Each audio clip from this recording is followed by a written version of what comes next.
ফিরে এলাম বিরতির পর। এবার যেদিকে আমরা চোখ রাখবো, কৈতুর বাজার এবং দুর্গানগর ঘটনাস্থল পরিদর্শনে গেলেন প্রাক্তন মুখ্যমন্ত্রী মানিক সরকার। সম্প্রতি জিরানিয়া মহকুমার অন্তর্গত রানীর বাজার, কৈতুর বাজার, ঠান্ডা কালীবাড়ি সেই এলাকায় যে দাঙ্গা, সাম্প্রতিক যে অশান্তি সৃষ্টি হয়েছিল, সেই অশান্তির পরিস্থিতি বর্তমানে ঠিক কোন জায়গায় রয়েছে, বর্তমানে সেই পরিস্থিতি ঠিক কেমন রয়েছে, সেই অশান্তির পরিস্থিতি বর্তমানে কোন দিকে মোড় নিচ্ছে তা সরেজমিনে খতিয়ে দেখতে এলাকায় গেলেন প্রাক্তন মুখ্যমন্ত্রী মানিক সরকার। সঙ্গে ছিলেন একাধিক বাম নেতৃত্ব। ঠিক কি জানাচ্ছেন তারা, প্রথমে একবার শুনব। সেটা সেখানে জারি করেছি। এই সময় আপনারা গেলে অসুবিধা হবে, আপনাদের যেতে দিলে অন্যদেরও যেতে দিতে হবে, এবং এটা এলাকার পরিস্থিতিটাকে আরো জটিল করে তুলবে। আমাদের একটু সহযোগিতা করে। পুলিশ বলেছে পুলিশের সঙ্গে তো ঝগড়া করার ব্যাপার না। সেই থেকে আরম্ভ করে আজকে হচ্ছে তৃতীয় দিনের চেষ্টায় আমরা আসলাম, কেমন না? তো সবটা তো এখনো দেখা হয়নি, কিছু কিছু জায়গা আমরা দেখেছি, বাকিটা আমরা দেখে তারপরে ফিরব।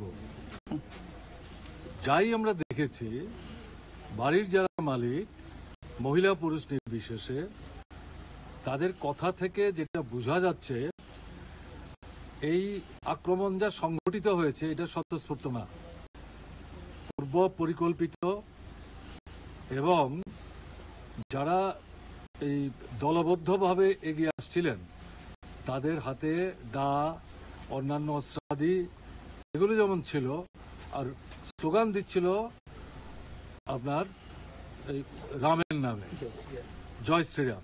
তো জয় শ্রীরাম স্লোগান তো যারা রামকে পছন্দ করে, শ্রদ্ধা করে, তারা দিতেই পারে।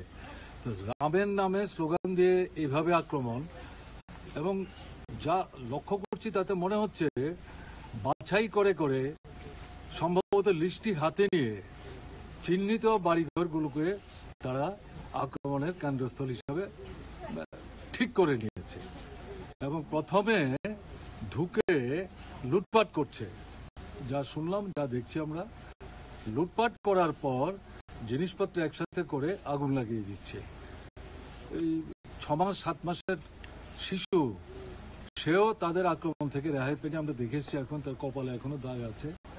এদেরকে নিয়ে সন্তান সম্ভবা মা, তারা কোনো মতে জীবন রক্ষা করেছেন জঙ্গলে গিয়ে আত্মরক্ষা করে। এবং কোনো কোনো জায়গায় পুলিশ কিছু ছিলেন না, তারা ছিলেন, তাদের প্রায় হাতে পায়ে ধরে তারা অনুরোধ করেছেন আমাদের বাঁচান।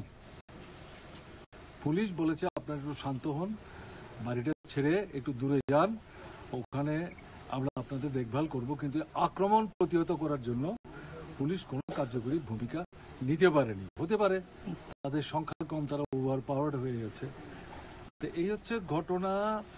এটাকে মানে পরিষ্কারভাবে এটা বোঝা যাচ্ছে যে একটা বিভাজন তৈরি করা, ধর্মের ভিত্তিতে, সম্প্রদায়ের ভিত্তিতে বিভাজন তৈরি করার রাজনৈতিক লক্ষ্যকে ভাবনায় রেখে এটা এই আক্রমণটা সংগঠিত হয়েছে। এখন অব্দি যা দেখেছি, এই পরিপ্রেক্ষিতে এর বাইরে তো অন্য কিছু বলা যাবে না। এটা যা বললাম, এটা আমার তৈরি করা কথা না। এখানে যতগুলো বাড়ি দেখেছি, কথা বলেছি, তাদের যে কথা, তাদের হয়ে এটা আমি তুলে দিলাম। একেবারে শুনলেন, ঠিক কি জানাচ্ছেন প্রাক্তন মুখ্যমন্ত্রী মানিক সরকার। তিনি এই ঘটনাগুলিকে, এই তাণ্ডবকে, দুষ্কৃতীদের তাণ্ডবকে পূর্ব পরিকল্পিত বলেই জানাচ্ছেন। পাশাপাশি এই ঘটনার সুষ্ঠু তদন্তেরও দাবি জানিয়েছেন বাম নেতা। ফিরে আসছে একটি বিরতির পর, সঙ্গে থাকুন।